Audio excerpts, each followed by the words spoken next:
I want you to ponder these 4 questions. Here's the first one, and that's why.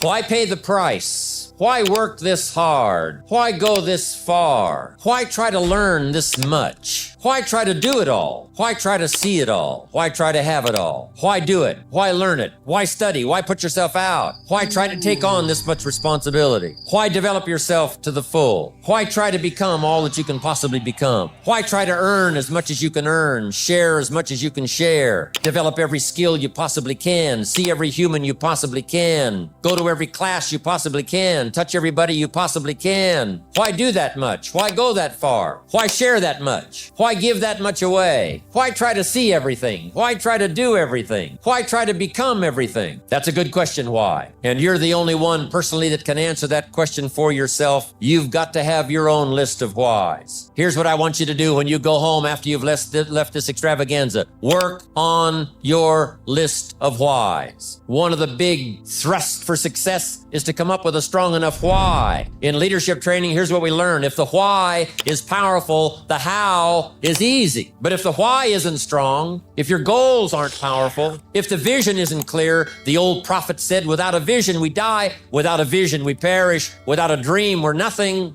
I'm asking you to sit down with your family and develop a dream strategy. I'm asking you to make a list of what you want. What kind of health do you want? What kind of skills do you want? You've got to decide, what do you want? What kind of income do you want? What kind of gifts do you wish to bestow? What kind of power would you like to have? What kind of influence would you like to have? I'm asking you to go home and work on the why. Spend some time as you fly over the clouds and over the ocean back to where you came from. I'm asking you to have a vision by the time you've reached home of why you want this kind of income, why you want this kind of recognition and these kinds of skills. I'm asking you to develop your own list of why. Now, here's number 2. The first question to ponder when you go home is why. Here's another good answer to why. It's the second question. Why not? Why not see how much you can earn? Why not see how much you can learn? Why not see how many skills you can develop? Why not see what kind of person you can become? Why not see what kind of influence you can have? Why not see how many people you can rescue from oblivion? Why not see how many people you can reach? I shared one of my goals with a group just last night. Here it is. One of my goals, to reach the peak of my skills by the year 2000. So I've got some work to do by the year 2000. Turn of the century, turn of the millennium. I want to reach the peak of my skills by the year 2000. And then come the next century, I want to utilize those skills in touching every human I can possibly touch for the rest of my life. Those are some of my goals. I want you to establish some of your goals. I want you to give thoughtful consideration to your goal. And why not? If a farm boy can wander out of Idaho and finally arrive at this extravaganza, why not you? If Mark Hughes can walk away from the tough side of town and find a few people and make a dream come true, why not you? If we've got good health for many, why not the rest? If it's happened for you, why not others? And why not you? I want you to take that personal. Why not? Why not? You've got to stay here till you go. I mean, what else are you going to do? Why not see how much you can do, how far you can go? Now, here's number 3. Why not you? I wish I could say that to each of you individually, but it would take a couple of lifetimes to sit down and talk with each of you individually. But I would rather do that. I'd rather sit down and talk with you and your family with the fire burning in the living room than to be standing on this platform. That's my true desire. I'd love to talk to you and your children face to face. That's what I'd really like to do. I'd love to spend a couple of days with each of you personally and pour out my heart, my soul, what's going on in my head, what's going on with me, see if we couldn't connect and find something valuable. But time doesn't permit for us to have those intimate conversations and get to know each other that well. So I've got to do it from up here, but I want you to take it personal. And my personal question to you is, why not you? You've got the brains. You can make decisions. You can study the plan. You can change your life. You can grow immensely in the next few years. You can make your dreams come true. You can build a financial wall around your family nothing can get through. You can become healthy. You can become powerful. Why not you? And now here's my last question. My very last question on the questions to ponder is, why not now? There never was a better time. All of your cooperation, the way you have learned and listened and worked hard to get it all, I congratulate you for that. And what a time now for us to take this dream and not let it die. Take this dream and give it life. Take this dream and breathe into it your own personal spirit until finally it becomes a flame that burns around the whole world. Let's go do it now.